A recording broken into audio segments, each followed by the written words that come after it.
शहरवासियों के आवागमन को सुगम बनाने हेतु दृष्टिगत शहरों के बाईपास एवं रिंग रोड तथा चौराहों पर फ्लाईओवर आदि के निर्माण हेतु 1500 करोड़ रुपए की व्यवस्था प्रस्तावित है।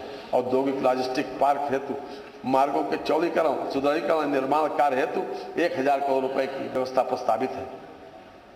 सिंचाई एवं जल संसाधन विभाग सिंचाई एवं बाढ़ नियंत्रण योजनाओं के लिए 18,290 करोड़ रुपए की व्यवस्था प्रस्तावित है, जो वर्ष 2025-26 की तुलना में 30% अधिक है। सिंचाई सुविधा उपलब्ध कराने हेतु सरकार द्वारा मध्य गंगा स्टेज 2 परियोजना, कनहर सिंचाई परियोजना, केन बेतवा लिंक परियोजना, भौरट बांध परियोजना जैसी महत्वपूर्ण परियोजनाओं के कार्य प्रगति में है। उपरोक्त परियोजनाओं के पूर्ण होने पर से 4.49 लाख हेक्टेयर सिंचन क्षमता सृजित पुनर्स्थापित होगी। 2100 नवीन राजकीय नलकूपों के निर्माण हेतु डार्क जोन में स्थित 569 असफल राजकीय नलकूपों के पुनर्निर्माण का कार्य वर्ष 2025-26 में पूर्ण कर लिया गया है। इन कार्यों से लगभग 1.62 लाख हेक्टेयर सिंचन क्षमता की पुनर्स्थापना होगी तथा लगभग 1.43 लाख कृषक परिवार लाभान्वित होंगे। वित्तीय वर्ष 25-26 में 285 बाढ़ परियोजनाएं पूर्ण की गई, जिनसे 49.90 लाख आबादी लाभान्वित हुई है। 11,065 किलोमीटर लंबाई में ड्रेनों की सफाई कराई गई है। नमामि गंगे एवं ग्रामीण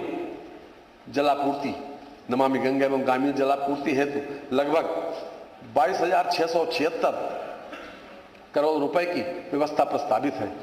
योजना के अंतर्गत प्रदेश के समस्त 2.67 करोड़ ग्रामीण परिवारों को क्रियाशील गृह नल संयोजन प्रदान करने के लक्ष्य के सापेक्ष 2.43 करोड़ घरों में क्रियाशील गृह नल संयोजन उपलब्ध कराया जा चुका है। वित्तीय वर्ष 2026-2027 में जल जीवन मिशन के समस्त घटकों हेतु लगभग 22,452 करोड़ रुपए की व्यवस्था प्रस्तावित है। गंगा को प्रदूषण मुक्त बनाए रखने एवं उसमें दूषित जल का प्रवाह रोकने के लिए सीवरेज संबंधी कुल 74 परियोजनाएं स्वीकृत हुई हैं। अब तक 41 परियोजनाएं पूर्ण कर संचालित की जा रही हैं तथा शेष परियोजनाएं निर्माणाधीन है। ऊर्जा क्षेत्र की योजनाओं के लिए 65,926 करोड़ रुपए की व्यवस्था प्रस्तावित, जो वर्ष 2025-26 के मुकाबले 8% अधिक है। वर्ष 2025-26 में माह दिसंबर 2025 तक औसत विद्युत आपूर्ति ग्रामीण क्षेत्र में 19 घंटे, तहसील मुख्यालय में 21 घंटे 49 मिनट एवं जनपद मुख्यालय में 24 घंटे रही है। दिनांक 1 अप्रैल 2022 से माह दिसंबर 2025 तक कुल 2,41,088 निजी नलकूप संयोजन निर्गत किए गए हैं। सामान्य योजना के अंतर्गत वर्ष 2017-18 से कुल 1,66,135 निजी नलकूप संयोजन निर्गत किए गए हैं। कृषि कार्य के लिए नलकूप संयोजनों हेतु कृषि फीडर्स के निर्माण की योजना के अंतर्गत 4,680 फीडरों के लक्ष्य के सापेक्ष 4,048 कृषि फीडरों का निर्माण कराया जा चुका है, जिन पर 10 घंटे विद्युत आपूर्ति प्रदान की जा रही है, जो कि देश में सर्वाधिक है। प्रदेश में दिनांक 1 अप्रैल 2022 से वर्ष 2025-26 तक कुल 2,410 नए 33/11 kV विद्युत उपकेंद्रों का निर्माण एवं क्षमता वृद्धि की गई है। साथ ही 20,924 नए वितरण ट्रांसफार्मर्स की स्थापना एवं 85,684 ट्रांसफार्मरों की क्षमता वृद्धि का कार्य किया गया है। उत्तर प्रदेश में पारेषण तंत्र की कुल क्षमता जो वर्ष 2016-17 में 17,890 मेगावाट थी, उसे 2025-26 में 82% बढ़ाकर वर्तमान में 32,500 मेगावाट किया गया है। अतिरिक्त ऊर्जा स्रोत के विकास हेतु लगभग 2104 करोड़ रुपए की व्यवस्था प्रस्तावित है, जो वर्ष 25-26 की तुलना में दोगुने से अधिक है। उत्तर प्रदेश सौर ऊर्जा नीति 2022, उत्तर प्रदेश राज्य जैव ऊर्जा नीति 2022 एवं उत्तर प्रदेश ग्रीन हाइड्रोजन नीति 2024 के अंतर्गत 5 वर्षों में 22,000 मेगावाट विद्युत उत्पादन का लक्ष्य रखा गया है। पीएम कुसुम सूर्य घर योजना प्रदेश में सघन रूप से संचालित है। इस हेतु 1,500 करोड़ रुपए की व्यवस्था प्रस्तावित है। अयोध्या एवं मथुरा सहित 17 नगर निगमों को सोलर सिटी के रूप में विकसित किया जा रहा है। ग्रामीण क्षेत्रों में अब तक प्रदेश में लगभग 5.20 लाख सोलर स्ट्रीट लाइट संयंत्रों की स्थापना कराई जा चुकी है। उत्तर प्रदेश राज्य जैव नीति 2022 के अंतर्गत प्रदेश में 36 सीबीजी संयंत्रों की स्थापना कराई जा चुकी है, जो देश में सबसे अधिक है। ग्रीन हाइड्रोजन के क्षेत्र में उत्तर प्रदेश ग्रीन हाइड्रोजन नीति 2024 प्रख्यापित की गई है, जिसके अंतर्गत प्रदेश में 2 सेंटर ऑफ एक्सीलेंस की स्थापना की स्वीकृति प्रदान की गई है। आवास एवं शहरी नियोजन हेतु 7,705 करोड़ रुपए की व्यवस्था प्रस्तावित है। मुख्यमंत्री शहरी विस्तारीकरण नए शहर प्रोत्साहन योजना हेतु 3500 करोड़ रुपए की व्यवस्था प्रस्तावित है। इस योजना के अंतर्गत मेरठ में 35 वर्ष, आगरा में 33 वर्ष, लखनऊ में 22 वर्षों बाद नई आवासीय योजना तथा बुलंदशहर में प्रथम बार औद्योगिक योजना लॉन्च की गई है। काशी बिंद क्षेत्रीय विकास प्राधिकरण का गठन किया गया है, जिसके अंतर्गत समाहित जनपदों जौनपुर, चंदौली, गाजीपुर, मिर्जापुर, भदोही एवं सोनभद्र को समेकित नियोजित विकास संभव हो सकेगा। प्रयागराज चित्रकूट क्षेत्रीय विकास प्राधिकरण का गठन भी प्रक्रियाधीन है। रीजनल रैपिड ट्रांजिट सिस्टम के अंतर्गत दिल्ली, गाजियाबाद, मेरठ नमो भारत ट्रेन का संचालन प्रारंभ हो चुका है। लखनऊ विकास क्षेत्र तथा प्रदेश के अन्य सभी विकास प्राधिकरणों के विकास योजना के अंतर्गत विभिन्न अवसंरचना कार्यों हेतु 800 करोड़ रुपए की व्यवस्था प्रस्तावित है। मेरठ, मथुरा, वृंदावन एवं कानपुर विकास प्राधिकरण के अंतर्गत अवस्थापना सुविधाओं के विकास की नई योजना हेतु 750 करोड़ रुपए की व्यवस्था प्रस्तावित है। नई योजना सिटी इकोनॉमिक रीजन हेतु 100 करोड़ रुपए की व्यवस्था प्रस्तावित है। अयोध्या के सर्वांगीण विकास हेतु 100 करोड़ रुपए की व्यवस्था प्रस्तावित है। लखनऊ में राष्ट्र प्रेरणा स्थल का निर्माण किया गया है, जिसका लोकार्पण माननीय प्रधानमंत्री द्वारा दिनांक 25 दिसंबर 2025 को किया जा चुका है। राष्ट्र प्रेरणा स्थल के प्रबंधन, संचालन, सुरक्षा एवं अनुरक्षण कोष हेतु कार्पस फंड हेतु 50 करोड़ रुपए की व्यवस्था प्रस्तावित है। नगर विकास हेतु लगभग 26,514 करोड़ रुपए की व्यवस्था का प्रस्ताव है। वर्ष 2017 के पूर्व प्रदेश में 14 नगर निगम, 199 नगर पालिका परिषद एवं 438 नगर पंचायतें थीं। वर्ष 2017 के उपरांत 3 नगर निगम, 4 नगर पालिका परिषद एवं 112 नगर पंचायतें नवगठित उच्चीकृत की गई हैं। इस प्रकार वर्ष 2017 के उपरांत प्रदेश में कुल 113 नए नगरीय निकाय गठित किए गए हैं एवं 127 निकायों का सीमा विस्तार किया गया है। स्वच्छ भारत मिशन नगरीय 1 के अंतर्गत 8,99,634 व्यक्तिगत शौचालय तथा 69,381 सीट सामुदायिक सार्वजनिक शौचालय एवं यूरिनल का निर्माण कराते हुए सभी स्थानीय निकायों को ODF घोषित कराने में सफलता प्राप्त की है। स्वच्छ भारत मिशन नगरी 1 के अंतर्गत मुख्यतः महिलाओं की सुरक्षा के दृष्टिगत 189 नगरीय निकायों में 1100 ब्लॉक में पब्लिक/कम्युनिटी/पिंक टॉयलेट की निर्माण कराया गया है। भारत सरकार की महत्वाकांक्षी योजना स्मार्ट सिटी मिशन के अंतर्गत देश के चयनित कुल 100 शहरों में प्रदेश के 10 शहरों का चयन यथा लखनऊ, कानपुर, प्रयागराज, वाराणसी, आगरा, अलीगढ़, बरेली, झांसी, सहारनपुर व मुरादाबाद चरणबद्ध रूप से किया गया है। केंद्र पूर्व निर्धारित स्मार्ट सिटी की तर्ज पर उत्तर प्रदेश ने प्रदेश के अन्य 7 नगर निगमों अयोध्या, फिरोजाबाद, गोरखपुर, गाजियाबाद, मथुरा, वृंदावन, मेरठ व शाहजहांपुर को राज्य स्मार्ट सिटी के रूप में विकसित करने की अभिनव पहल की है।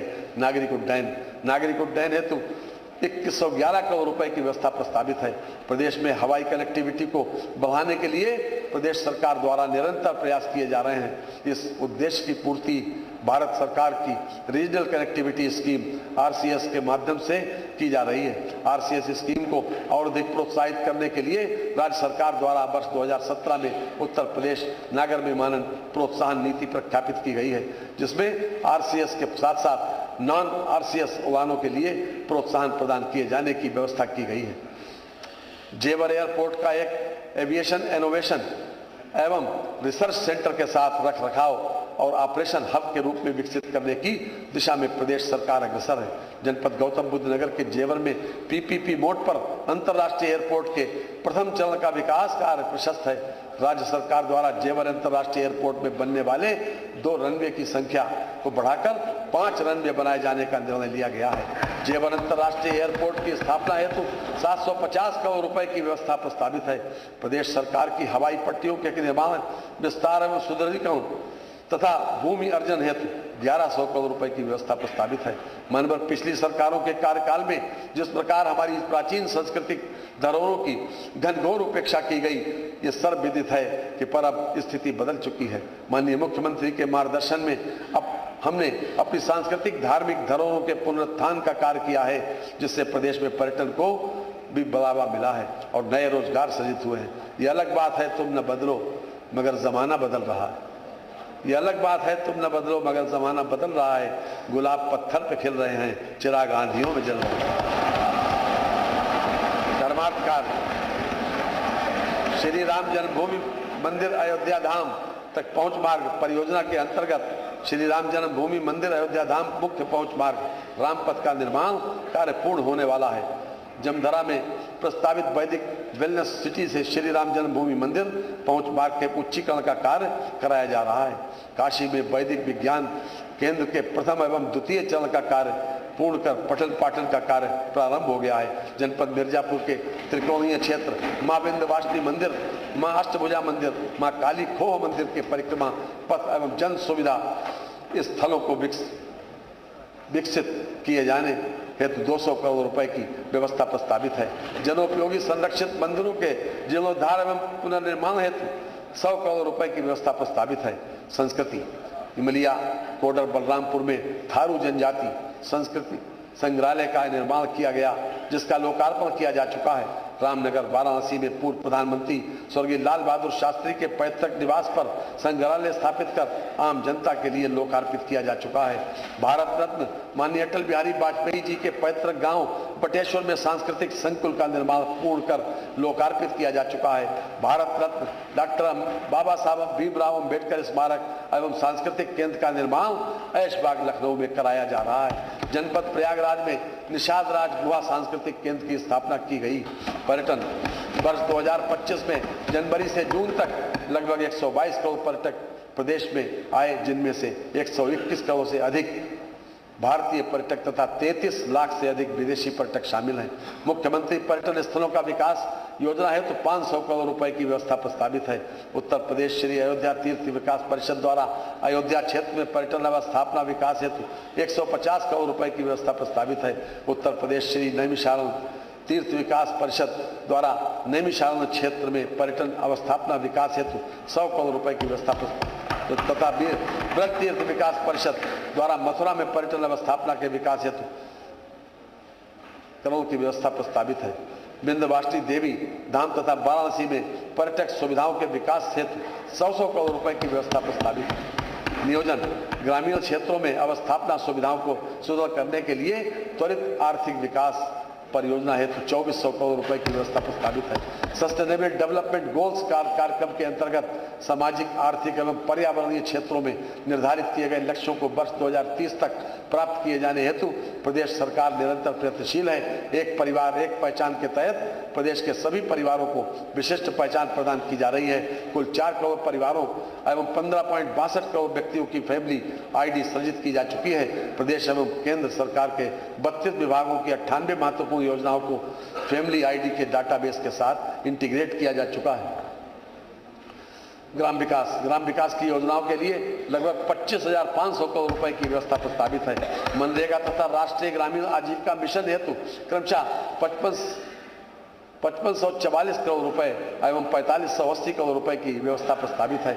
इन दोनों योजनाओं का संचालन विकसित भारत ग्रामीण रोजगार एवं आजीविका मिशन गारंटी योजना के रूप में संचालित होगी। प्रधानमंत्री आवास योजना ग्रामीण के अंतर्गत वर्ष 2016-17 को से लेकर वर्ष 2025-26 तक 36,56,000 आवास निर्माण के लक्ष्य के सापेक्ष 36,37,000 आवास पूर्ण हो गए तथा शेष निर्माणाधीन आवास शीघ्रता से पूर्ण करा लिए जाएंगे।